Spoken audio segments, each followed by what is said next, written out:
ونصلي ونسلم على رسوله الكريم أما بعد أعوذ بالله من الشيطان الرجيم بسم الله الرحمن الرحيم وإنك لعلى خلق عظيم صدق الله العظيم۔ درود پاک پڑھ لیجیے۔ الصلاۃ والسلام علیک یا رسول اللہ وعلی آلک واصحابک یا حبیب اللہ۔ الصلاۃ والسلام علیک یا نبی اللہ وعلی آلک واصحابک یا حبیب اللہ۔ حمد و صلاۃ کے بعد یہ جو چند ایک دوست آگے بیٹھ گئے نہ موبائل لے کے، ان کا خیال ہے کہ پیچھے نہ کوئی بات سن سکے، یہ سب ہاتھ اونچے کر رہے ہیں، موبائل اونچے کر رہے ہیں اور پیچھے بیچارے لوگ پریشان ہیں۔ آپ لوگوں کو اللہ سلامت رکھے۔ صرف مووی چاہیے تھی تو بتا دیتے، ایک مووی بھیج دیتے، کام ختم ہو جاتا۔ اتنا زیادہ لوگوں کا وقت لینے کیا ضرورت تھی؟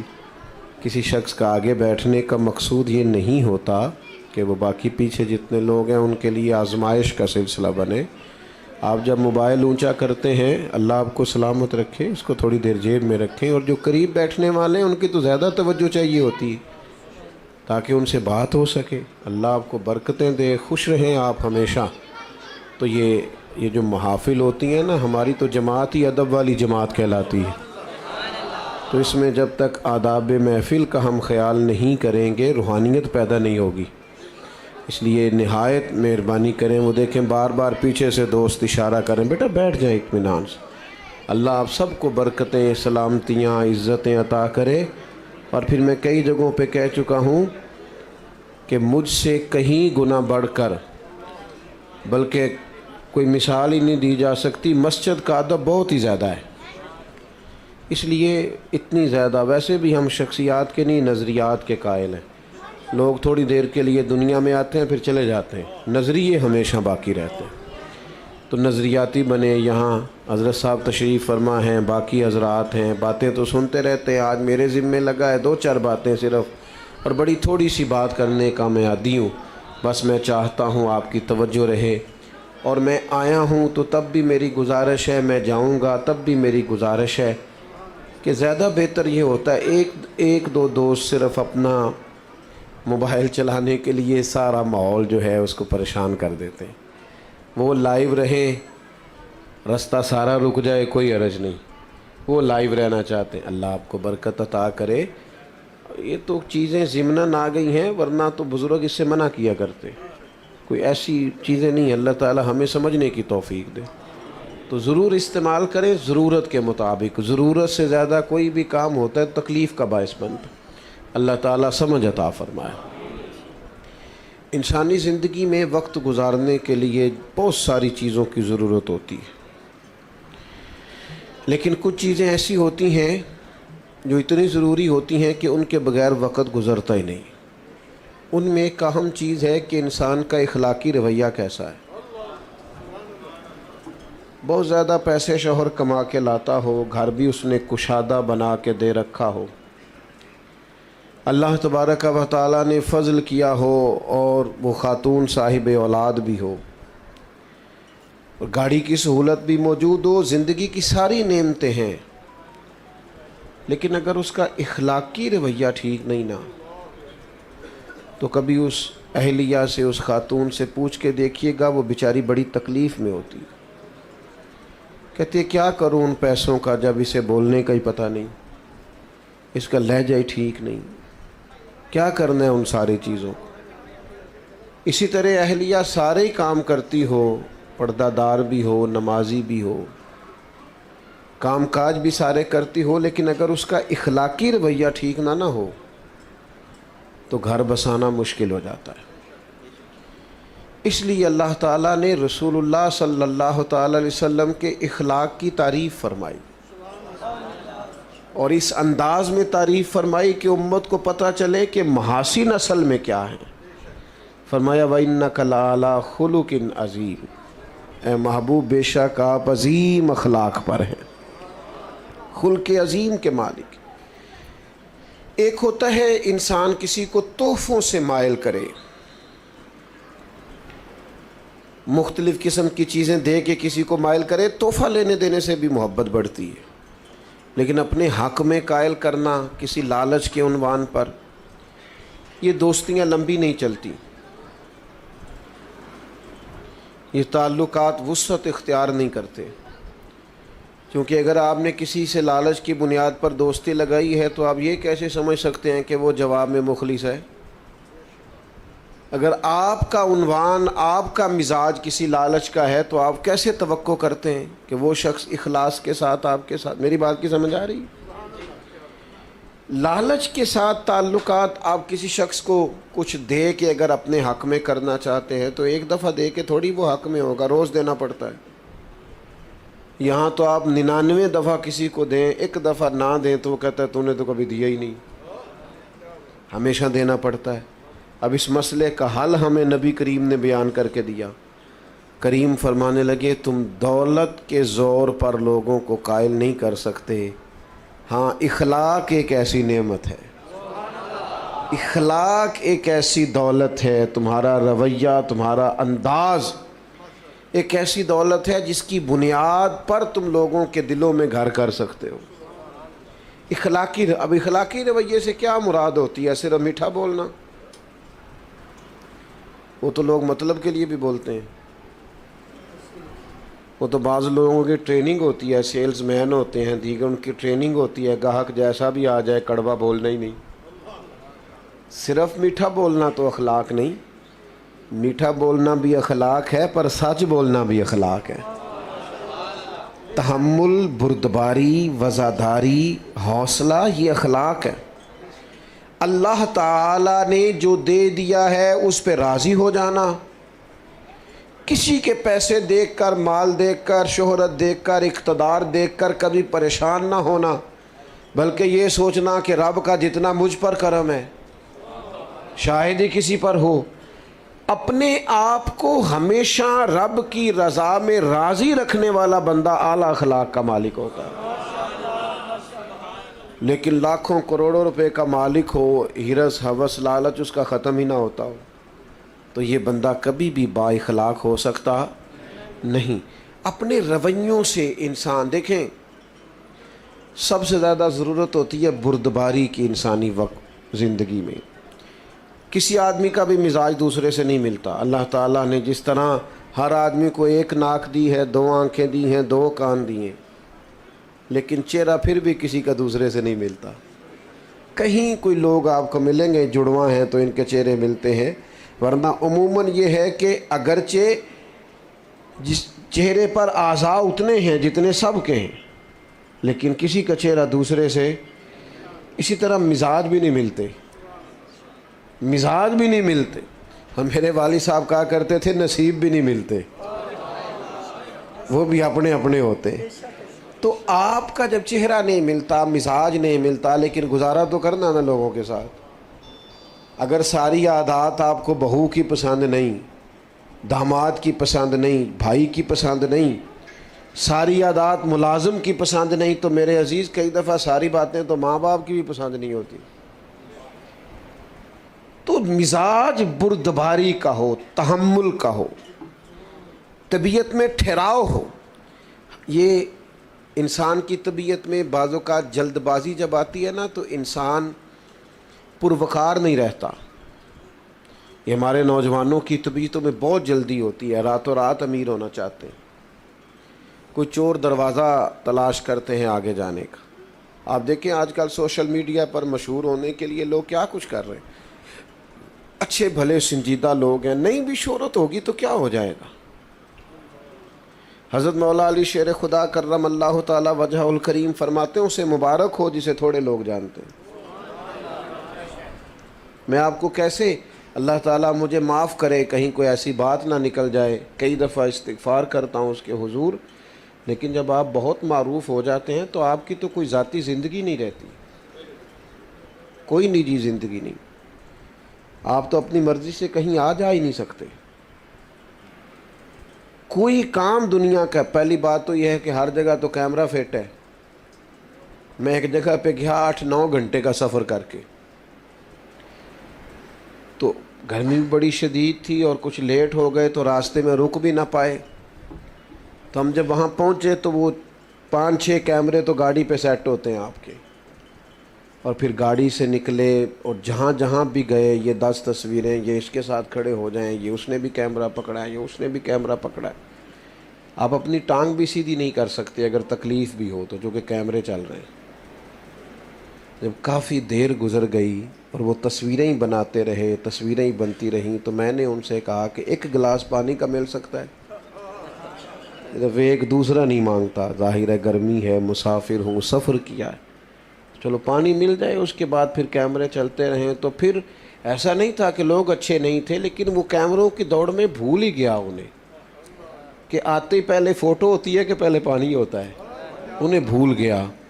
اور جب میں نے توجہ دلائی تو پیار والے تھے, کچھ ان کی طبیعت میں احساس بھی پیدا ہوا کہ یار یہ ہم سے کیا ہو گیا. لیکن یہ چیزیں بردباری کو ختم کرتی ہیں, تحمل نہیں رہتا. بہت شہرت جب آپ کی ہو جاتی ہے تو بعض اوقات اس وقت بھی آپ کو بعض چیزوں کا احساس ہوتا ہے. آمدام برسر مطلب مزاج بردبار ہو, اس میں حلیمی ہو, یہ اعلیٰ اخلاق کی علامت ہے.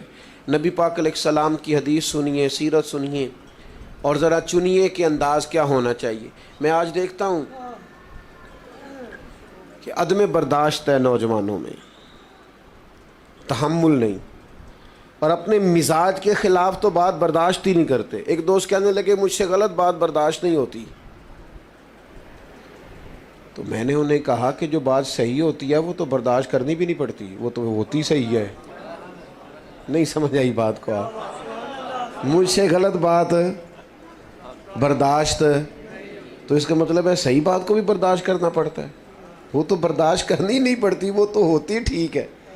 برداشت آپ نے بھلا کیا کرنا ہوتا ہے جو بظاہر آپ کے مزاج کے خلاف ہو, آپ کو لگے کہ بات ٹھیک, اس کو آپ کو برداشت کر کے ٹھیک جواب دینا ہے. کہنا بھئی آپ جو کہہ رہے ہیں معاملہ وہ مجھ سے غلط بات. وہ کئی دفعہ دیہاتی ہماری مائیں باپ بھی کہہ دیتے ہیں اے ساڈا منڈا جی بڑے غصے والا ہے. میں کہ تھوڑے تے غصہ کردا ہے نا, تسی سہندے ہو, اس کو ایس ایچ او کے سامنے کھڑا کرو بھلا غصہ آتا ہے. یہ غصہ بڑا سیاںا ہے, یہ غریب آدمی پہ آتا ہے, کمزور پہ آتا ہے, طاقتور پہ کبھی غصہ. بات کی سمجھ آ رہی ہے؟ بردباری پیدا کرو, مزاج, تحمل ہو, یار ذرا ٹھہراؤ ہو. اپنے بھی پریشان ہیں کہ بات نہیں مانی جا رہی. یعنی والد بھی بے باک ہو کہ اپنی اولاد کو کوئی کام نہ بتا سکے, والدہ بھی نہ بتا سکے, اپنے قریبی لوگ بھی بے تکلف ہو کے کچھ کہہ نہ سکے, تو کیا کمایا انسان نے زندگی میں. سرکار تشریف فرما تھے, ایک یہودی شخص آیا اور اس نے مطالبہ کیا کہ میری رقم آپ کے ذمے ہے, دے, اور سختی سے مطالبہ کیا. اور داستان اس کی یہ تھی کہ خود اس نے سیدنا بلال حبشی رضی اللہ تعالیٰ عنہ کو بلا کر کے کہا کہ آپ بعض اوقات قرض اٹھاتے ہیں مہمان نوازی کے لیے, تو مجھ سے لے لیں. تو حضرت بلال نے اس سے لے لی.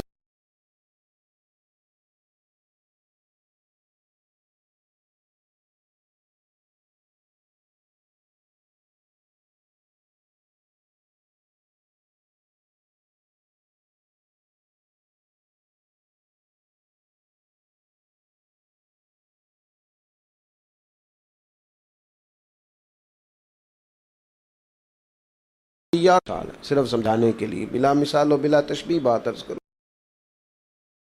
پتہ ہوتا ہے میرا مخالف چڑھ جاتا ہے, وہ صرف ایک جملہ بولتے ہیں, پھر وہ اپنے کام لگ جاتے ہیں اور اس کو کئی دن وہ کام لگے ہوئے ہیں اور یہ بیچارہ اسی میں الجھا ہوا ہے. بھائی انہوں نے تو تجھے بھانپ لیا ہے, تیرا وقت ضائع کرا رہے ہیں, تجھے تکلیف میں ڈال رہے ہیں. میں تھوڑی دیر پہلے بھی عرض کر رہا تھا, ایک بزرگ تھے, ان کا کوئی نام تھا, چلے کوئی نام رکھ لیں, محمد بشیر کر لیں, تو کسی کر رہا تو اس نے بڑی بنا کے کی کہ ان کو اشتعال دلاؤں گا. تو حاجی صاحب بڑے سیانے بندے تھے, اس نے کہا جناب میں کہنا تو نہیں چاہتا تھا پر میرا آپ سے پیار ہے. وہ آپ کے خلاف بڑی باتیں کر رہا تھا, وہ دانا آدمی تھے, ہنس پڑے. کہنے لگے وہ بشیر نا دے کئی بندے نے, وہ پتہ نہیں کدی گل پہ کردا سی, ایک کو میرا کلے دا نام ہے, پتہ نہیں کس کی بات کر رہا تھا. ہاں میں کوئی پریشان نہیں ہوں, ویسے ہی تجھے غلط فہمی ہو گئی ہے, لو اتنی بات ختم ہو گئی. ضرورت کیا ہے؟ ہر شخص وَإِذَا خَاطَبَهُمُ الْجَاهِلُونَ قَالُوا سَلَامًا. کچھ لوگ ایسے ہیں جن کی جہالت کا جواب ہے ان کو سلام کیا جائے. ہر آدمی سے بحث نہیں ہو سکتی. امام شافعی فرمایا کرتے تھے میری کبھی علماء سے بحث ہوئی، انہوں نے فروعی مسئلے میں اپنی رائے دی، میں نے اپنی رائے دی. فرماتے ہیں کبھی اس عالم کی بات غالب آئی، کبھی میری آئی، کبھی میں جیت گیا، کبھی وہ عالم جیت گئے جب علماء سے بحث ہوئی. لیکن فرماتے ہیں میری جب بھی جاہلوں سے بحث ہوئی ہے جاہل ہی جیتے ہیں. میں جاہلوں سے کبھی جیت سکا، کوئی نہیں سمجھ آئی آپ کو میری بات؟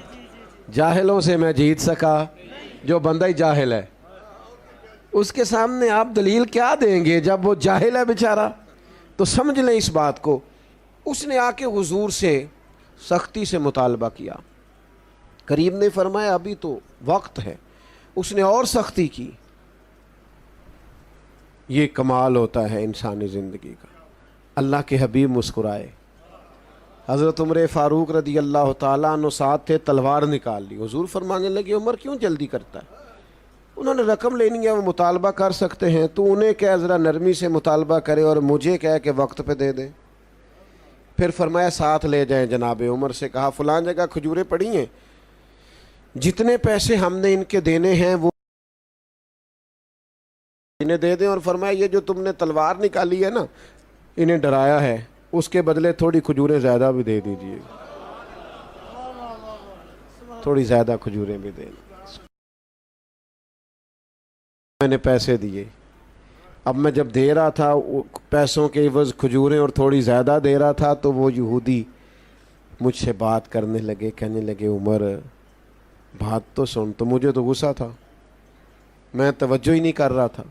انہوں نے جب مجھے قریب کرنا چاہا تو میں نہیں ہو رہا تھا. فرماتے ہیں وہ مجھ سے کہنے لگے عمر یار ناراض نہ ہو، میری طرف توجہ کر. میں نے کہا کیا ہوا؟ کہنے لگا میں عام آدمی نہیں ہوں، تورات کا جاننے والا. کتاب میں آخری نبی علیہ السلام کی جتنی نشانیاں پڑی تھی ساری حضور میں پائی جاتی ہیں.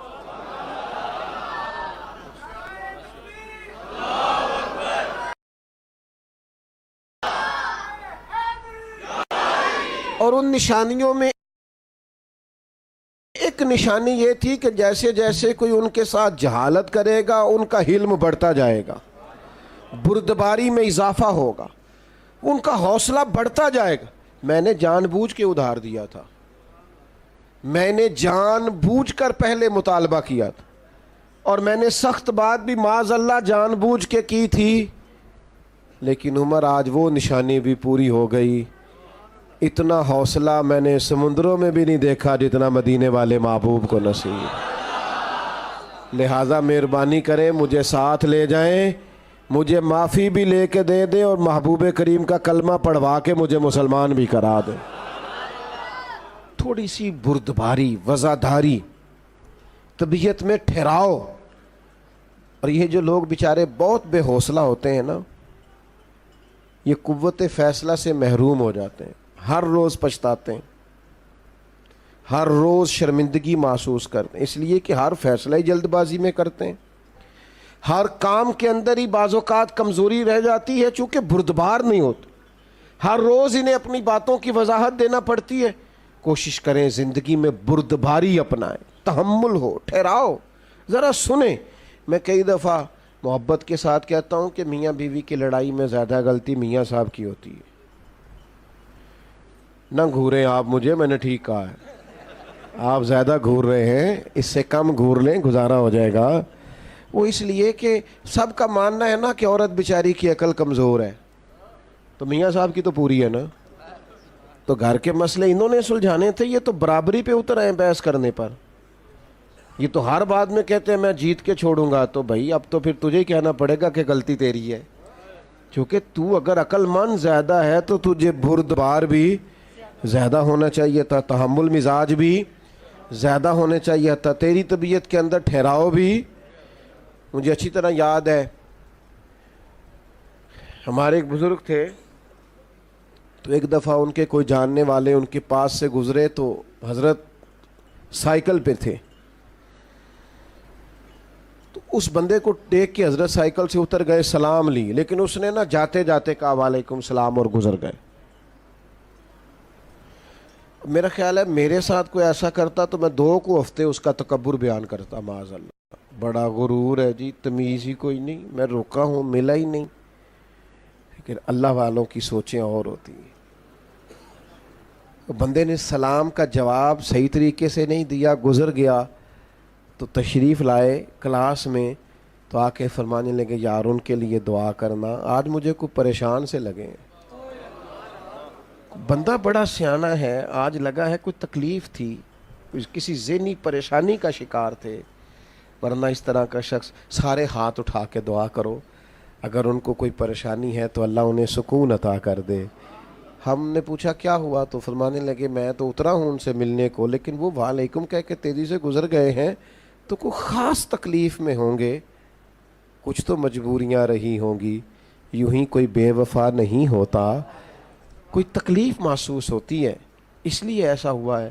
قربان جائیں, اللہ کے بندوں کی سوچیں اس طرح کی ہوتی ہیں. اور ہمارے ہاں گمان فوری طور پر گمان گمراہی کی طرف لوٹتا ہے, بدگمانیاں عروج پکڑ لیتی ہیں, بردباری, ٹھہراؤ. ایک فتویٰ ہمارے ہاں دیا جاتا ہے بیٹی کے حق میں ماں باپ کی طرف سے, اور ایک فتویٰ دیا جاتا ہے بہو کے حق میں. بیٹی کے سسرال سے شکایت آ جائے نا, اسے تو کوئی کام کرنا ہی نہیں آتا, تو پھر ماں باپ فتویٰ دیتے ہیں, مشورہ دیتے ہیں, کہتے ہیں ابھی بچی ہے, سیکھتے سیکھتے یہ بیٹی کے حق میں. اور اگر بہو کی شکایت آئے نا کام کرنا نہیں آتا, تو پھر یہ والا کلیہ یہاں استعمال نہیں کرتے, پھر کہتے ہیں اماں نے سکھا کے نہیں بھیجا, سکھا کے بھیجنا چاہیے. آپ کے مزاج میں جو حوصلے بیٹی کے لیے ہیں وہی حوصلے بہو کے لیے کیوں نہیں؟ جو آپ کے دل کے اندر درد اپنی اولاد کے لیے وہ باقیوں کے لیے کیوں نہیں؟ مسلمان کی شان یہ ہے کہ جو اپنے لیے پسند کرتا ہے وہی اپنے بھائی کے لیے بھی پسند کرتا ہے, یہ اس کا اعزاز ہے. تو بردباری پیدا کریں, اور وہ بھی چند لوگوں کے لیے نہیں, حضور کی امت کے لیے. اور اسی بردباری کا اگلا نتیجہ یہ ہوگا کہ غصہ ختم ہوگا. میں آپ سے عرض کروں, اگر علماء سے لوگ 100 مسئلہ پوچھتے ہیں نا روز, تو ہو سکتا ہے 95 طلاق کے مسئلے ہوں. اتنی بڑی ریشو ہو گئی ہے طلاق کی. وجہ کیا ہے؟ بردباری نہیں, غصہ ہے, اور شدید غصہ ہے. غصہ اچھا ہے, غصہ بری چیز نہیں, لیکن غصہ آنا چاہیے جب اللہ کی حدیں توڑی جائیں, شریعت کی مخالفت. یہ تو غصہ محمود ہے, لیکن ہمیں غصہ آتا ہے جب کوئی ہماری ذاتی مخالفت کرتا ہے. حدود اللہ کے معاملے میں ہم غصہ نہیں کرتے. عزیز دوستو, یاد رکھنا, غصہ, اللہ کے حبیب علیہ الصلاۃ والسلام نے فرمایا میں اسے پہلوان جانتا ہوں جو غصے کے وقت اپنے آپ پر کنٹرول کر لے. اسے حضور نے پہلوان کہا. اسے شدید غصہ آیا, اشتعال دلایا گیا, سخت لہجہ ہو سکتا تھا, سب اسے آتا ہے, لیکن رب کی رضا کے لیے کنٹرول کر گیا. یہاں تو نہ اساتذہ کو لوگ معافی دیتے ہیں, نہ بزرگوں کو دیتے ہیں, نہ والدین کو دیتے ہیں. کیوں جی؟ بعد میں کہتے ہیں مجھے غصہ تھا. وہ خدا کے بندے, یہی تو مقام میں جگہ تھی, مقام تھا جہاں امتحان تھا تھوڑا سا. تو بردباری, غصے سے دوری. اور تیسری بات, اپنی زندگی حکمت کے ساتھ گزاریں. دانائی حسن ہے دین کا. نبی پاک نے صرف قرآن نہیں سکھایا, وَيُعَلِّمُكُمُ الْكِتَابَ وَالْحِكْمَةَ, حضور نے کتاب بھی سکھائی ہے اور ساتھ حکمت بھی سکھائی. اور اللہ کے حبیب علیہ السلام نے فرمایا یہ حکمت اور دانائی یہ مومن کی گمشدہ میراث ہے, جہاں سے ملے وہیں سے لے لو. حضرت لقمان نے اپنے بیٹے سے کہا تھا بیٹا میرے جو تجربے ہیں نا میں نے ان کی قیمت چکائی ہے, محنت کی ہے, جد و جہد کے بعد تجربے سیکھیں. آپ کی توجہ ہے میری بات پر؟ ماشاءاللہ. آج میں نے دوستوں کا مجاہدہ آزمایا ہے, تقریباً 18 منٹ بغیر موبائل کے نکالے ہیں کچھ دوستوں نے. یہ میں نے آج مجاہدہ دیکھا ہے. چلیں اتنا تو حوصلہ پیدا ہو ہی گیا اللہ کے فضل. 18-17 منٹ تقریباً میرے سامنے کھڑی ہے, اتنی دیر کچھ دوستوں کے موبائل رہے. چلیں انشاءاللہ تعالی امید لگ گئی ہے اب کہ یہ 30 بھی ہو ہی جائیں گے کسی دن انشاءاللہ. اتنی کو دیر نکلتی ہے ہماری موبائل کے. اللہ سلامتی عطا کرے آپ. بس بات بھی سمیٹنے لگا ہوں, آپ غور فرمائیے گا. حکمت, دانائی, حضرت لقمان فرماتے ہیں ہمارے پاس جو دانائی ہے ہم نے اس کی قیمت چکائی ہے, اور فرماتے ہیں تمہیں کہہ رہے ہیں کہ بغیر قیمت کے دانائی لے لو, تمہیں قیمت نہ چکانی پڑے تم ویسے لے لو دانائی. اپنے بزرگوں سے, بڑوں سے, بالخصوص سرکار دو عالم علیہ السلام کے ارشادات سے حکمت سیکھیں. حضور دانائی کی بات کرتے اور تدبر کی بات کرتے. حضرت سعد بن عبادہ رضی اللہ تعالیٰ عنہ کے پاس نا جھنڈا تھا فتح مکہ کے موقع پر. تو ایک ایسا وقت آ گیا, ماحول ایسا بن گیا کہ ان سے جھنڈا واپس لینا پڑا. یہ لفظ بولا جاتا ہے علم بردار.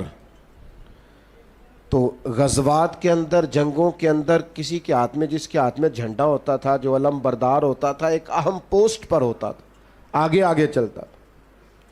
اور یہ اتنا اہم کام تھا کہ جنگ موتا کے موقع پر سرکار نے نصیحت فرمائی تھی, اگر فلاں شہید ہو جائے تو جھنڈا فلاں کے ہاتھ میں, فلاں شہید ہو جائے تو فلاں کے ہاتھ.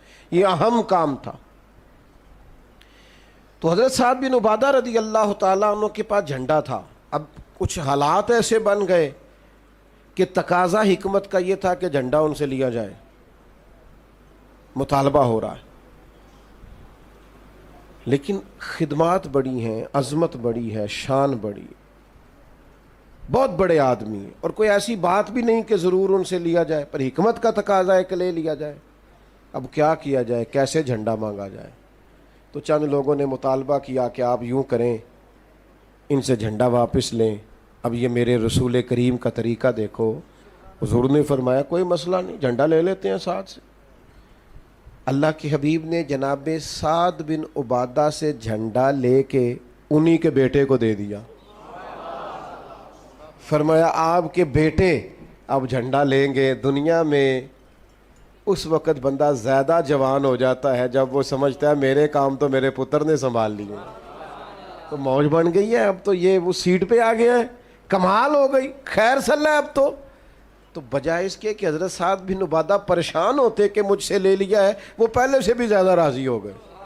کیا کمال ہوگی. اب وہ لوگ بھی حضور کی حکمت پر عش کر اٹھے جنہوں نے یہ عرض پیش کی تھی, کہا یا رسول اللہ یہ تو کمال ہو گئی ہے. کیا تدبر ہے, کیا فہم و فراست ہے, کیا دانائی ہے, کیا حکمت ہے. ہم نہ زندگی گزارتے ہیں لیکن دانائیوں کو شامل نہیں کرتے. ایک دوست اپنے بچے کو ایک دفعہ دم کرانے لے آئے بزرگ, تو ان کے سامنے شروع ہو گئے, کہنے لگے یہ تو بڑا بیوقوف ہے, نادان ہے, ضدی ہے, نہ پڑھتا ہے نہ کوئی کام کرتا ہے.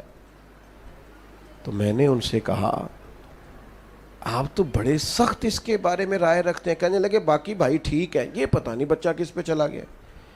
تو میں نے کہا مہربانی فرمائیے گا, آج کے بعد آپ نے اس کے سامنے نہیں کہنا تو ضدی ہے, یہ تو پکا ہو جائے گا بیچارہ. یہ کہے گا میں کو الگ ہوں بہن بھائیوں سے. اپنی اولاد کی تربیت کریں تو غیر محسوس طریقے سے کریں. اس طرح ان کو ٹارگٹ کرنا, تمہارا کچھ نہیں ہو سکتا, تم کبھی ٹھیک نہیں ہو سکتے, ساڈا قبیلہ تو نہیں نہ آگے جا سکتا, یہ آپ کیا کر رہے ہیں؟ آپ اس کو پکا کر رہے ہیں کہ ناکام ہو جائے. اولاد ہے, بیٹا ہے, بیٹی ہے, ان کے رویے کو سخت تھوڑی کیا جائے گا. ان کو تو اس طریقے سے سمجھایا جائے گا کہ کام بھی ہو جائے, انہیں پتہ بھی نہ چلے ہمیں سمجھایا جا رہا ہے. اس طریقے سے میرے ابا جی کہا کرتے تھے بالا نو کام دسن تو بہتر ہے کام آپ کرنا شروع کر دیو. وہ خود اٹھ کے آ جائیں کہ تسی بابو میں کرنا. تو نہیں پتر تو تھکے آیا ہے, کہڑا کو کام میں کر لینا ہے, تو بیٹھ. تو کہتا نہیں ابا جی آپ کیوں کریں گے, میں کو نہیں تھکیا, تسی بیٹھو میں کر دا. آپ دانائی کے ساتھ چیزوں کو لے کے چلیں. لیکن وہ کسی وقت ہمیں خطاب کرنے کا شوق ہوا ہوتا ہے تو بس وہ بیچارے بیٹے کی کلاس لگ جاتی. وہ پھر بچے شکایت کرتے ہیں, کہتے ہیں ہمارے گھر میں تو بات شروع ہوتی ہے تو کئی ہفتے ختم بھی نہیں ہوتی.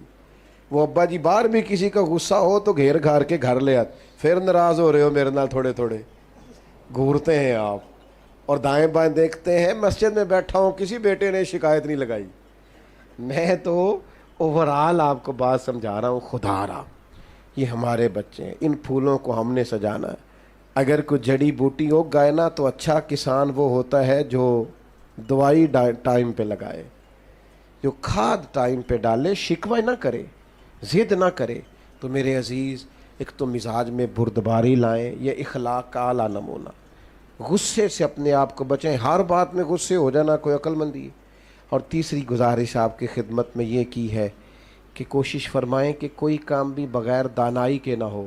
میں بات ختم کرنے لگا ہوں، ایک قول ہے مولا علی شیر خدا کا، آپ نے امام حسن رضی اللہ تعالیٰ عنہ سے فرمایا، اللہ جزاک، آپ نے امام حسن رضی اللہ تعالیٰ عنہ سے فرمایا تھا، بیٹا 3 لوگوں سے کبھی مشورہ نہیں کرنا۔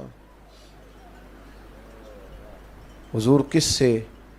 فرمایا بیٹا بزدل سے کبھی مشورہ نہیں کرنا،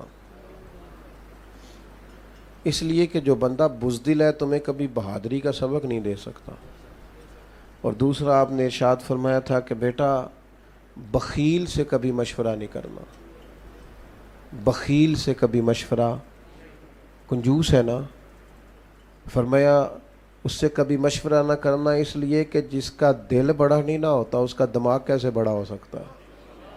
اور آپ نے فرمایا ایسا حریص سے کبھی مشورہ نہیں کرنا، لالچی بندے سے، اس لیے کہ وہ جب بھی تمہیں رائے دے گا اپنا فائدہ دیکھ کے دے گا، کبھی تمہارے حق میں رائے نہیں دے گا، وہ دیکھے گا کہ حالات کس طرح کے، تو میرے ساتھ کس طرح یہ آدمی ٹھیک چل سکتا ہے۔ یہ دانائی ہے، حکمت ہے۔ اپنی دوستیاں، اپنے تعلقات ایسے بنائیں کہ جہاں حسین لوگ ہمارے مشوروں میں شامل ہوں، حسین لوگوں کے ساتھ ہمارا اٹھنا بیٹھنا ہو، عمدگی کے ساتھ ہمارا طرز زندگی گزرے۔ عزیز دوستو یاد رکھیں، جب تک طبیعتوں میں ٹھہراؤ نہیں نہ آتا اور یہ بردباری، یہ دانائی نصیب نہیں ہوتی، بندہ بڑا باصلاحیت بھی ہو تو کام کوئی نہیں کر سکتا۔ اس لیے کہ کسی کو بھی کوئی چیز پہنچانے کے لیے، سمجھانے کے لیے، سکھانے کے لیے بردباری ضروری ہوتی۔ آپ شدت کے ساتھ کوئی کام کریں گے تو وقتی طور پر اثرات ہوں گے، لیکن اس کے اثرات دیر پا نہیں ہو سکتے۔ آپ دیر پا وہ کام کرتے ہیں جو تحمل کے ساتھ، بردباری کے ساتھ، ٹھہراؤ کے ساتھ۔ ہاں کچھ کاموں میں جلدی کرنے کا حکم ہے، فرمایا نماز کا وقت آ جائے تو جلدی پڑھ لو، بیٹی بیٹے کا مناسب رشتہ مل جائے تو جلدی کر لو، کسی کی رقم دینی ہو، پیسے مل جائیں تو ادا کرنے میں جلدی کرو، کسی کا انتقال ہو جائے تو تدفین کرنے میں، تو ان 4 کاموں میں جلدی کا حکم ہے نا۔ باقی تو فرمایا ٹھہر ٹھہر کے کرو، اطمینان سے کرو، قرار سے کرو، سکون سے کرو۔ اللہ کے حضور عرض گزار ہوں مالک ہماری اس حاضری کو اپنی بارگاہ میں قبول فرمائے، اور اللہ تبارک و تعالی اپنی خاص رحمتوں سے ہمیں سرکار کے خلق عظیم کی خیرات عطا فرمائے۔ اللہم صلی علی سیدنا و مولانا محمد معدن الجود والکرم وآلہ وبارک وسلم۔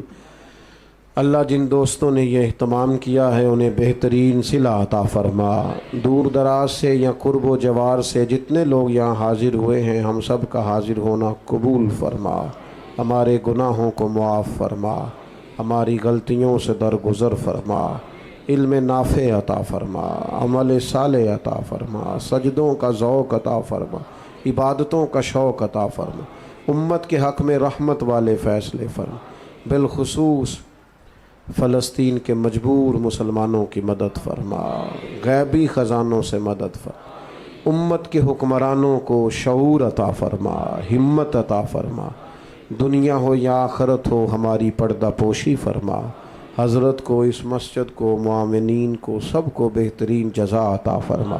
اللہم انا نسألک العفو والعافیۃ فی الدین والدنیا والآخرہ، اللہم اعنی علی ذکرک و شکرک و حسن عبادتک، رب اغفر وارحم وانت خیر الراحمین، وصلی اللہ تعالی علی حبیبہ محمد۔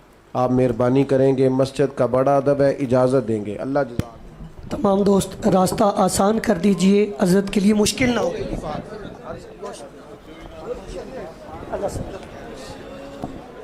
دوستوں سے گزارش آگے ہونے کی کوشش نہ کریں، مہمان ہیں، ہمارے سر کا تاج ہیں، اور اگر مہمانوں کی قدر کرنا جانتے ہیں تو ان کے لیے راستہ آسان کیجئے نہ کہ مشکل کیجئے۔ عید میلاد النبی صلی اللہ تعالی علیہ وسلم کے خوبصورت ایام ہیں۔ پوری دنیا میں اور دنیا کے ہر کونے میں نبی پاک علیہ السلام کے میلاد شریف کی دھوم مچی ہوئی ہے۔ ہر جگہ حضور کے فضائل، خصائل، شمائل بیان ہو رہے ہیں۔ نبی پاک کی نعتوں سے پورا زمانہ گونج رہا ہے۔ حضور کی سیرت مبارکہ کے فیوز و برکات سے اہل اسلام اپنے دلوں کو منور فرما رہے ہیں۔ اس کے ساتھ ساتھ حضور علیہ السلام جو روشن، خوبصورت، چمکدار تعلیمات لے کے دنیا میں تشریف لائے، وقت جیسے جیسے گزر رہا ہے لوگ محسوس کر رہے ہیں کہ نجات اگر ہے تو اسی رستے میں ہے جو مدینے والے رسول نے عطا فرمایا ہے صلی اللہ تعالی علیہ وسلم۔ چونکہ اللہ تبارک و تعالی نے خود نبی پاک کے ذکر مقدس کو بلند فرمایا ہے، اس لیے بہت سارے ذرائع، بہت سارے اسباب بن گئے۔ پہلے محافل، مجالس، میلاد کے اجتماعات کا انعقاد ہوتا تھا، جلوس ہوتے تھے۔ اب یہ کہ بڑے بڑے ٹی وی چینل اور دنیا کے بڑے بڑے نشریاتی ادارے، آپ جس طرف بھی دیکھیں گے رسول پاک علیہ السلام کا تذکرہ کرتے نظر آئیں گے۔ بہت پہلے کہا تھا اعلیٰ حضرت نے کہ عرش پہ تازہ چھیڑ چھاڑ اور فرش پہ طرفہ دھوم دھام، کان جدھر بھی لگائیے تیری ہی داستان ہے۔ کان جدھر بھی لگائیے تیری ہی داستان ہے۔ ہر جگہ حضور کے ذکر پاک نے روشنی بکھیری ہوئی ہے۔ اللہ تعالیٰ نے جہاں نبی پاک علیہ السلام کو بڑی عظمتوں، شانوں، رفتوں اور بلندیوں سے نوازا، وہاں یہ بھی فرمایا کہ وما ارسلناک الا رحمۃ للعالمین، ہم نے اپنے محبوب علیہ السلام کو تمام جہانوں کے لیے رحمت بنا کر بھیجا ہے۔ نبی پاک صلی اللہ تعالی علیہ وسلم کا وجود سراپا رحمت ہے۔ حضور کا بولنا بھی رحمت ہے، خاموش رہنا بھی رحمت ہے۔ نبی پاک علیہ السلام کا کسی کو کچھ عطا کرنا بھی رحمت ہے، اور کسی کو صبر کی تلقین کرنا یہ بھی رحمت ہے۔ حضور کسی کو خوش ہو کے دیکھ لیں تو یہ بھی کرم کی بات ہے، اور محبوب کریم علیہ السلام کبھی ناراض ہو جائیں تو اس کے بعد بھی جب حضور راضی ہوتے ہیں تو رحمت کی برکھا ہی برسا کرتی ہے۔ اور حضور علیہ السلام نے فرمایا ہے، میں نے اللہ کی بارگاہ میں یہ دعا کی ہے کہ مالک اگر میں کسی کو جھڑک دوں نا، کسی مسلمان مومن کو، تو مالک اسے بھی اتنا ثواب دینا جتنا تو فرض نماز کا ثواب عطا فرماتا۔ تو وجود سارے کا سارا حضور کا رحمت کاملہ ہے۔ نبی پاک کا مسجد نبوی شریف میں بیٹھ کر پیغام دین دینا بھی رحمت ہے، اور حضور اگر اسلحہ پہن کر بدر کے میدان میں آ جائیں، اللہ کے دین کو نافذ کرنے کے لیے دست مبارک میں تلوار اٹھا لیں، تو یہ بھی کائنات کے لیے رحمت ہے، یہ بھی فضل ہے۔ کیوں؟ اس لیے کہ اگر جڑی بوٹیاں کاٹی نہ جائیں تو اصل فصل کا نقصان کر جاتی ہیں۔ اس لیے ضروری ہوتا ہے کہ ایسی چیزوں کو تلف کر دیا جائے جو انسانیت کے لیے نقصان کا باعث۔ اللہ تعالیٰ نے نبی پاک علیہ السلام کے وجود کو سراپا رحمت بنایا۔ بدقسمتی یہ ہوئی کہ دور جب بدلا نا اور لوگ اپنی ضروریات زندگی کمانے کے لیے میدان میں آئے، تو وہ اس طرح کی کچھ دوڑ میں ہم سب لوگ شامل ہو گئے کہ ایک مخصوص سی مادہ پرستی، ایک مخصوص سا مزاج، دولت کی اینک سے ہر چیز کو دیکھنے کا، تو ڈھیر سارا کچھ شخص اچھا ہے، اس میں بہت بڑی تعداد میں بھلائیاں پائی جاتی ہیں، اتنی زیادہ بھلائیاں کسی میں پائی جاتی ہیں، اتنا پیارا آدمی ہے، اتنا شستہ اس کا مزاج ہے، لیکن ہم جب کسی سے ملتے ہیں تو ہم یہ دیکھتے ہیں کہ اس کی ساری اچھائیاں اپنی جگہ پر پتہ چلے نا کہ وہ ہمیں کیا دے سکتا ہے، ہمارے کس کام آ سکتا ہے، ہمارے لیے کتنا نفع بخش ہو سکتا ہے، ہمارے لیے کتنا سود مند. یعنی وہ مزاجوں میں جو خاص نرمی ہونی چاہیے تھی، اور جو حضور نے فرمایا کہ تم میں سے بہتر وہ ہے جو لوگوں کے لیے نفع مند ہے، وہ والا مزاج نہیں بلکہ کچھ لینے کا. تو حضور علیہ الصلاۃ والسلام کو اللہ تعالیٰ نے رحمت بنا کر بھیجا. اس رحمت کاملہ ہی کی وجہ تھی کہ حضور نہ ظاہری طور پر بھی لوگوں کے جو روزمرہ کے معاملات تھے اس میں بھی بڑی خیر خواہی کے جذبات رکھتے تھے. نبی پاک علیہ الصلاۃ والسلام عام لوگوں کے بیچ اٹھتے بیٹھتے، ان کے ساتھ کھاتے پیتے. سرور کائنات کا طریقہ یہ ہوتا کہ اگر غلاموں میں سے کوئی بیمار ہو جاتا تو تیمارداری کرنے تشریف لے جاتے، صبر کی نصیحت کرتے. اللہ کے حبیب علیہ الصلاۃ والسلام اس کے لیے مناسب دوا بھی تجویز کرتے، دعا بھی فرماتے. حضور نے فرمایا اگر تم میں سے کسی شخص کہ ہاں کوئی خوشی کا موقع ہو تو وہ مختار ہے، دعوت دے نہ دے، لیکن اگر کسی کا انتقال ہو جائے تو مجھے خبر ضرور دینا، میں جنازے پڑھنا چاہتا ہوں. ایک مقام ایسا بھی آیا کہ جہاں میرے نبی پاک علیہ الصلاۃ والسلام نے فرمایا اگر میرا کوئی امتی دنیا سے چلا جائے اور ترکہ چھوڑ کے جائے، جائیداد چھوڑ کے جائے، مال و اسباب چھوڑ کے جائے تو وہ اس کی اولاد میں بانٹ دینا، لیکن اگر اس کے ذمے قرضہ ہو تو میرے پاس آ جانا، میں اس کا قرض ادا کر دوں گا. نبی پاک صلی اللہ تعالیٰ علیہ وسلم نے اپنی رحمت کے ساتھ امت کو جو حصہ عطا فرمایا، اور جس طرح سے حضور سید عالم صلی اللہ تعالیٰ علیہ وسلم نے ہمیں یہ اسباق پڑھائے، اس طرح ہونا نہیں چاہیے تھا جو ترتیب آج دنیا میں لگ گئی ہے اور جس انداز میں مسلمان اپنے صبح و شام گزار رہا ہے. آپ یقین کریں کہ کبھی کبھی یوں محسوس ہوتا ہے کہ جیسے خالص رشتوں کا ہونا اور اخلاص کا موجود ہونا اور للہیت کا نصیب ہونا یہ شاید کوئی بے موسمہ سا پھل ہو گیا ہے. شاید یہ کہ اب ڈھونڈنے سے، تلاش کرنے سے بھی ایسی چیزیں میسر نہیں آئیں گی کہ لوگ اللہ تعالیٰ کی رضا کو پیش نظر رکھیں. اور پھر اب تو اس طرح کا ماحول ہو گیا ہے کہ چونکہ زیادہ لوگ جھوٹ بولتے ہیں اللہ ماشاء اللہ، تو بیچ میں سچ بولنے والا عجیب لگتا ہے. چونکہ زیادہ دکانداری ہوتی ہے تو کوئی اخلاص کا مظاہرہ کرتا ہے تو وہ عجیب لگتا ہے. چونکہ زیادہ اللہ معاف فرمائے کہ دھوکہ دہی کا بازار گرم ہے تو اب یوں محسوس ہوتا ہے کہ جیسے کوئی بندہ کہہ رہا ہے میں صحیح سے چلوں گا تو لوگ سمجھتے ہیں شاید کوئی اداکاری کر رہا. حضور علیہ الصلاۃ والسلام نے جو لوگوں کے حق میں اپنی طبیعت میں نرمی پیدا کی، آپ یقین کریں بڑے سارے لوگوں سے ملنے کو جی چاہتا ہے لوگوں کا، ان کے پاس جانے کو، بیٹھنے کو، من کی باتیں کرنے کو. بہت سارے لوگ ایسے ہوتے ہیں جن کے بارے میں ہماری خواہش ہوتی ہے کہ بندہ بڑا اچھا ہے، لیکن اس کے پاس اگر چل کے جائیں گے تو ہمارے سٹیٹس کا کیا بنے گا؟ اگر ہم جا کے اس کی مجلس میں بیٹھ گئے تو وہ جہاں ہم خود میرے مجلس تھے اس کا کیا بنے گا؟ اگر ہم کسی شخص کی طرف بڑھ گئے، آگے بڑھ کے ہم نے 2 قدم آگے جا کے گرم جوشی سے اس کا استقبال کیا تو کوئی شخص یہ نہ سمجھ بیٹھے کہ یہ تو کوئی لو سٹینڈرڈ رکھتا ہے. ہم نے وہ اس طرح کے بیج بوئے ہیں انانیت کے کہ ڈھیر ساری تکلیف لوگوں کو ہماری وجہ سے ہوتی ہے. بہت سارے لوگ آزمائش کا شکار ہوتے ہیں. بعض لوگ آ جائیں، لوگ ڈھب سے کھانا نہیں کھا پاتے، لیکن وہ خاص رحمت اور وہ خاص نرمی جو نبی کریم نے ہمیں عطا فرمائی ہے، یار یہ کتنا.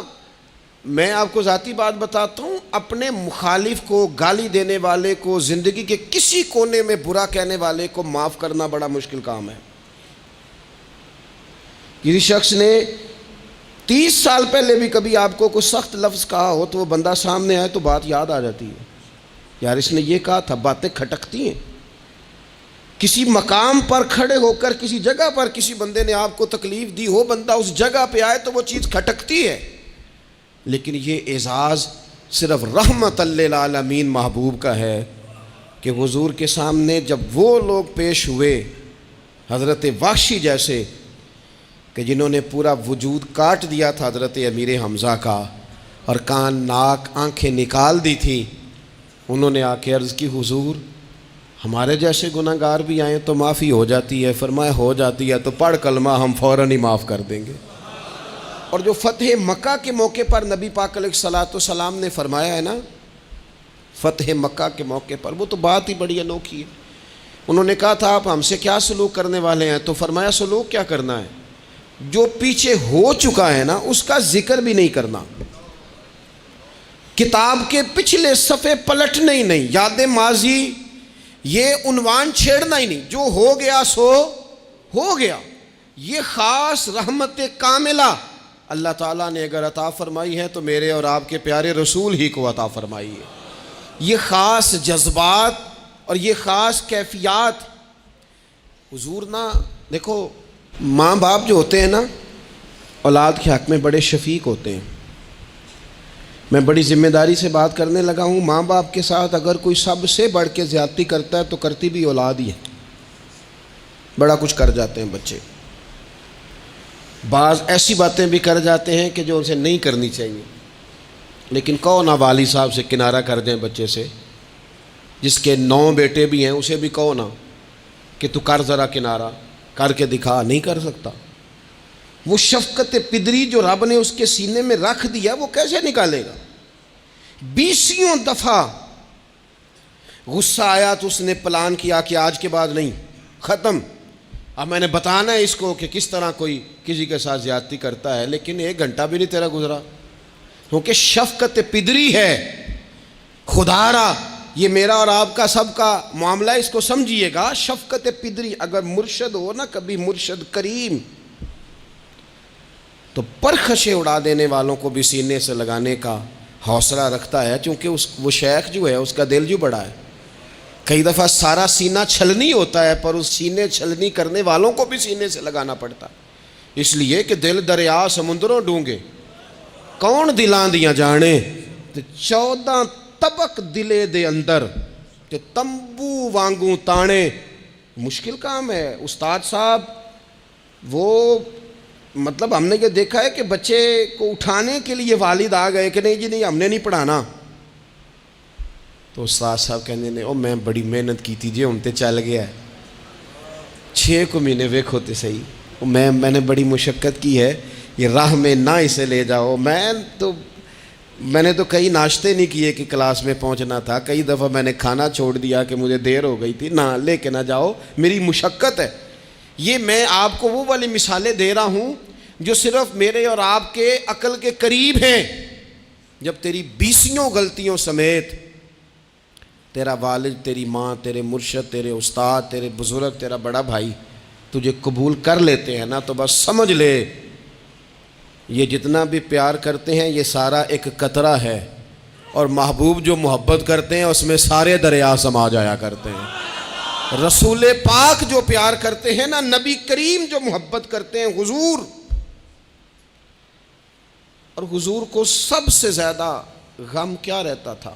روزی روٹی کا نہیں، اس کا بھی بندوبست کیا، تعلیم و تعلم کا بھی بندوبست کیا. حضور کا سب سے بڑا احساس یہ تھا کہ میری امت دوزخ سے بچ جائے، جنت میں جائے، گمراہ عقائد سے باہر آئے، راہ حق انہیں نصیب ہو. اس کے لیے نبی پاک جد و جہد کرتے. حضور کو روڑے مارنے والے، پتھر مارنے والے، کانٹے بچھانے والے، گردن پہ اوجڑیاں رکھنے والے رات کو سکون سے سو جاتے، اور نبی پاک انہی لوگوں کے لیے رات کو ہاتھ اٹھا کے ہدایت کی دعائیں کرتے رہتے.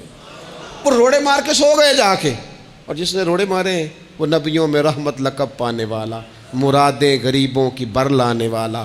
اور کسی نے کہا تھا لے کے پہلو میں غم امت نادار آئے، لے کے پہلو میں غم امت نادار آئے. وہ دیکھو امتی امتی کہتے ہوئے سرکار آئے.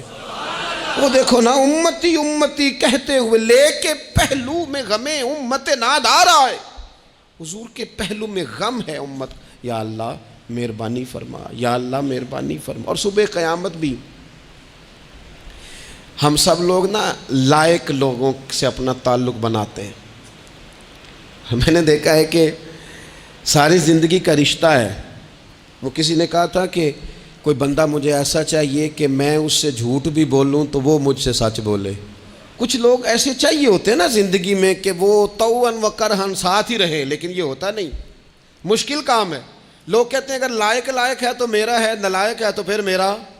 بنتے نہیں. یقین کریں آپ سے زندگی میں کوئی خطا ہو گئی کو آپ کا بننے کو تیار نہیں ہوتا، کہتا میرا نہیں تعلق بھائی، میں اس کے لین دین کا بالکل ذمہ دار نہیں، میرا اس کا کوئی رشتہ نہیں، تو جان یہ جان، کاٹ دیا. اور اگر گناہ ہو گیا، غلطی ہو گئی، انسان سے ہو جاتی ہے، اپنی ساری غلطیوں سمیت اپنے آپ سے پیار ہے اور دوسرے سے ایک ہو جائے تو. لیکن کچھ لوگ ایسے ہوتے ہیں، حضور غوث پاک کے مدرسے کے اساتذہ نے کہا تھا حضور سبق بانٹنے ہیں، پیریڈ لگانے ہیں، آپ کو کون سی کتاب دے دیں، فقہ، اصول، تفسیر، حدیث کیا پڑھائیں گے؟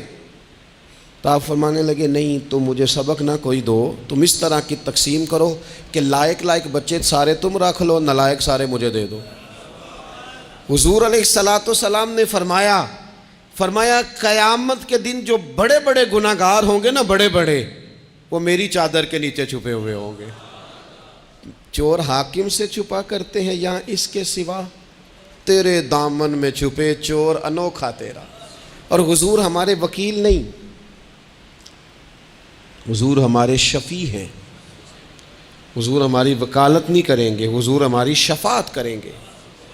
وکیل وہ ہوتا ہے جو کٹہرے میں کھڑا ہو کے جج صاحب سے کہتا ہے اس نے کوئی جرم نہیں کیا، بلا وجہ الزام لگایا گیا ہے، اس نے کوئی خطا نہیں کی، یہ ذاتی اناد پال رہے ہیں، یہ بندہ ہی بڑا اچھا ہے، یہ تو تھا ہی نہیں موقع پہ، اس نے تو کیا ہی کچھ نہیں، وکالت کرتا ہے اسے معاف کر دو، یہ وکیل ہوتا ہے.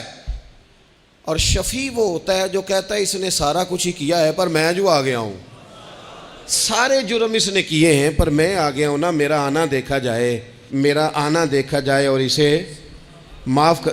تو نبی کریم علیہ السلام نے خاص، اور پھر کچھ ایسی چیزیں جو بالکل سادی تھیں، اس کا بھی نبی پاک صلی اللہ تعالیٰ علیہ وسلم نے لوگوں پر بوجھ نہیں ڈالا. حضرت سیدنا ابن مسعود رضی اللہ تعالیٰ عنہ فرماتے ہیں، مسلم شریف میں موجود ہے، کہتے ہیں حضور ہمیں کبھی کبھی واز سنایا کرتے تھے، ہر روز تقریر نہیں سناتے تھے. یا رسول اللہ صلی اللہ علیہ وسلم ہمارا دل کرتا ہے. فرمایا میں نہیں چاہتا کہ تم تکلیف میں آ جاؤ.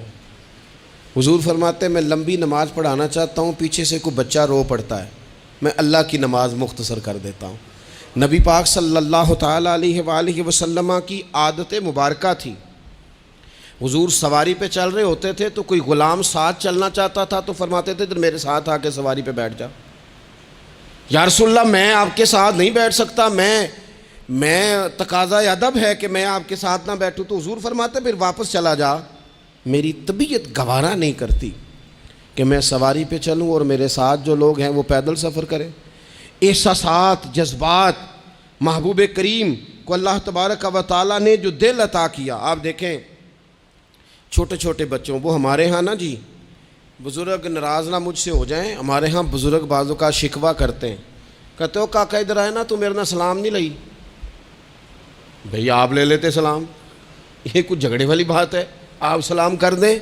رسول پاک کی عادت مبارکہ تھی کہ چھوٹے چھوٹے بچے گلیوں میں ہوتے تو حضور آگے بڑھ کے خود انہیں سلام کہتے، ان کے سروں پہ دست شفقت پھیرتے، ان کی چھوٹی چھوٹی باتیں سنتے، ان کے سوالات کے جواب ارشاد فرماتے. اللہ کے پیارے رسول صلی اللہ تعالیٰ علیہ وسلم کا تو یہ معاملہ تھا کہ عبادت کے معاملے میں بھی جب ایک شخص نے کہا کہ یا رسول اللہ میں ساری رات نماز پڑھا کروں گا، سارا دن روزہ رکھوں گا، تو حضور نے فرمایا نہ، آنکھیں تکلیف میں آ جائیں گی، وجود تھک جائے گا. ایک سرکار کی زوجہ محترمہ ام المومنین نے رسی باندھ لی تھی مسجد نبوی میں کہ میں جب تھک جاؤں گی تو ٹیک لگا لوں گی، پر میں نے پڑھنی ساری رات ہے نماز. اللہ کے محبوب نے فرمایا جتنی دیر طبیعت اجازت دے اتنی دیر پڑھو، باقی آرام کرو. اور فرمایا تمہاری آنکھ کا بھی تمہارے اوپر حق ہے، تمہارے وجود کا بھی تمہارے اوپر حق ہے. یہ ساری چیزیں نبی پاک صلی اللہ تعالیٰ علیہ وسلم کی امت کے ساتھ رحمت پر دلالت کرتی ہیں. اسی طور پر آپ دیکھیں کہ نبی کریم علیہ السلام نے 2-3 دن تراویح پڑھی، پھر صحابہ جمع ہو گئے، زیادہ لوگ آ گئے تو سرکار اندر سے باہر ہی نہیں آئے، حجرے میں رہے. فجر کے وقت آئے تو فرمایا مجھے پتہ تھا تم سارے انتظار میں ہو اور تم نے دیر تک میرا انتظار کیا، میں جان بوجھ کے نہیں آیا۔ کیوں نہیں آیا یا رسول اللہ صلی اللہ تعالیٰ علیہ وسلم؟ تو حضور فرمانے لگے اس لیے نہیں آیا کہ اگر میں آ جاتا اور کچھ دن مستقل یہ نماز پڑھتا تو میرے دل میں خیال آیا کہیں رب کریم اسے فرض نہ کر دے، تمہیں مشقت ہوگی، تمہیں تکلیف ہوگی، لہٰذا میں حضور دل چاہ رہا ہے نفل عبادت کو، اس لیے نہیں کر رہے کہ امت پر کہیں ضروری ہو جائے۔ حضرت سیدنا عباس فرماتے ہیں کہ ایک انصاری صحابی رات کو مسجد نبوی شریف میں داخل ہوئے، ان دنوں جن دنوں وہ بدر کے قیدیوں کو لایا گیا تھا، تو ان قیدیوں کو رسیاں صحابہ نے زور سے باندھ دی تھی، تو کہتے ہیں کہ میں نے دیکھا نبی کریم علیہ السلام بڑی بے چینی کے عالم میں کبھی ادھر جاتے کبھی ادھر آتے۔ میں نے عرض کی یا رسول اللہ صلی اللہ تعالیٰ علیہ وسلم خیریت ہے؟ تو حضور نے فرمایا ان قیدیوں میں میرے چچا جناب عباس بھی ہیں، وہ ہائے ہائے کرتے ہیں تو مجھے نیند نہیں آتی۔ چلو زیادہ نہیں تو تھوڑا احساس کبھی چچا کا بھی پیدا کرنا چاہیے۔ ویسے چچا چاند نہیں ہوتا، چندہ ہمیشہ ماموں نہیں ہونا ہے۔ چچا جتنا مرضی بھی خوبصورت ہو بیچارہ چاند ہو سکتا نہیں، چندہ ماموں نہیں ہونا ہے، پکی بات۔ تو کبھی چچا کا بھی احساس کرنا چاہیے۔ نبی کریم علیہ السلام نے فرمایا چچا ہائے ہائے کرتے ہیں تو مجھے نیند نہیں آتی۔ وہ انصاری صحابی فرماتے ہیں کہ میں دوڑا گیا اور میں نے جا کے معلومات کی کہ حضرت عباس رضی اللہ تعالیٰ عنہ کو کہاں باندھا گیا ہے۔ فرماتے میں جا کے حضرت عباس کی رسیاں ڈھیلی کر کے آیا تو وہ سکون میں آ گئے۔ تو آ کے حضور علیہ السلام کو میں نے دیکھا تو سرکار بھی زمین پر بیٹھ گئے، لیکن ابھی چہرے پر بے چینی باقی تھی۔ میں نے عرض کی حضور میں رسیاں ڈھیلی کر رہا ہوں جناب عباس کی، آپ آرام سے سو جائیں۔ تو یہاں تک نہیں یہ رحمت رکتی، یہ رحمت کسی مقام پر محدود نہیں ہوتی۔ میرے کریم کا کرم ہمیشہ برستا ہے تو بغیر رنگ و نسل ہر جگہ برستا ہے۔ حضور علیہ الصلوۃ والسلام نے فرمایا صرف عباس نہیں، جا سارے قیدیوں کی رسیاں ڈھیلی کر کے آ، سب کو یہ کون لوگ ہیں؟ یہ بدر میں پھول لے کے آئے تھے، یہ گجرے لے کے آئے تھے پھولوں کے، خوشبو کا تحفہ دینے آئے تھے، یہ تو تلواریں لے کے آئے تھے۔ لیکن یہ اعزاز ہے میرے نبی پاک کا کہ اللہ نے حضور کو رحمت للعالمین بنایا ہے۔ دلوں کے اندر اتنی گنجائش رسول پاک نے پیدا کی، فرمایا سب کہ رسیاں ڈھیلی کرو تاکہ میں آرام سے سو جاؤں۔ طبیعتوں کی سختی، مزاجوں کا تلخ پن، اپنی ذات کے خول میں بند ہو کے زندگی گزار دینے والے لوگ، اپنے آپ سے شروع ہو کر اپنے آپ پر ختم ہو جانے والا مزاج، جو میں سوچ رہا ہوں، جو میں دیکھ رہا ہوں، جو میری طبیعت فیصلہ کر رہی ہے، جس اینک سے میں معاشرے کو پڑھ رہا ہوں سارے معاشرے کو اسی طور پہ میں لے کے چلوں گا، یہ سوچیں درست نہیں۔ ہم نبی کریم علیہ السلام کے ماننے والے ہیں، ہمیں ان ساری باتوں کا خیال اور ادراک کرنا پڑے گا کہ جو ہمیں ہمارے رسول پاک نے سکھائی ہے۔ انسان پر بعض اوقات کچھ لوگ اس طرح کا بھی اس کے ساتھ رویہ اختیار کرتے ہیں کہ رد عمل کے طور پر کچھ کہنا پڑتا ہے۔ بعض لوگ سخت سست کہہ دیتے ہیں رد عمل کے طور پر، خود اس طرح کے نہیں ہوتے، لیکن تانگ آمد بجانگ آمد۔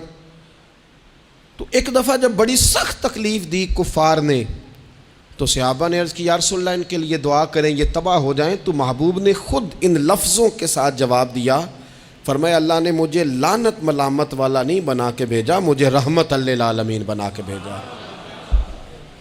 انہیں ہر وقت تانے دیتے رہنا، ہر وقت کھڑے رہنا، یہ دیکھیں نا میرے ملک کا ماحول کیا بنا ہوا ہے، رائے کا اختلاف ہی ہے نا، لیکن جو دھینگا مشتی روز ہوتی ہے اور جو دھما چوکڑی روز مچائی جاتی ہے، روز جو نئی سے نئی کہانی پنپتی ہے، ملک کے اندر کوئی شخص ایسا نہیں رہ گیا، کوئی ادارہ ایسا نہیں رہ گیا جس کے بارے میں ہمارے دل بالکل صاف ہوں۔ اس لیے کہ ہم نے مزاج اس طرح کا بنا لیا ہے، ہم نے اینک اس طرح کی لگا لی ہے، لہجے اس طرح کے بنا لیے۔ حضور سید عالم علیہ السلام نے ایک دن فرمایا تھا مجھے کسی صحابی کے بارے میں کوئی بات نہ پہنچانا، کسی کی غلطی آ کے ڈائریکٹ مجھے نہ بتانا، میرے سامنے کچھ بھی ایسا نہ کرنا۔ یا رسول اللہ کیوں؟ فرمایا میں چاہتا ہوں میرے دل میں سب کے لیے گنجائش ہے تو گنجائش ہی رہے، لوگوں کو خوش گمان رہنے ہی نہیں دیا جاتا۔ اچھی سوچیں پیدا کرنے کے موقع ہی نہیں دیے جاتے. وہی بدگمانیاں ہیں، وہی ماحول کے اندر شدت ہے، وہی انداز ہمارا اس طرح کا ہے، اور وہی کچھ ہم کر رہے ہیں، اور سارے ہیں کہ ایک ہی لاٹھی کے ساتھ ہانکے جا رہے ہیں. خدا را چیزوں کو دیکھیں اور غور کریں کہ ہم نبی پاک صاحب الاولاق سید عالم صلی اللہ تعالیٰ علیہ وسلم کے ماننے والے ہیں. پھر ایک اور بات، حضور کی رحمت چونکہ کامل ہے تو حضور علیہ السلام کا ایک طریقہ ہے. دنیا میں دو طرح سے لوگ اپنا آپ ثابت کرتے ہیں. ایک پورے ماحول میں لوگ اندھیرا کرنا چاہتے ہیں تاکہ میں صحیح طرح چمک جاؤں. وہ پھر بتاتے ہیں کہ اس وقت دنیا میں کوئی آدمی بھی میرے سوا ٹھیک نہیں ہے. کسی کا بھی تذکرہ ان کے سامنے کیا جائے تو ایک دو چار کمزوریاں اس کی وہ بتا دیتے ہیں، کیونکہ وہ فل اندھیرا کرنا چاہتے ہیں اور سمجھتے یہ ہیں کہ جب میں اندھیرا کروں گا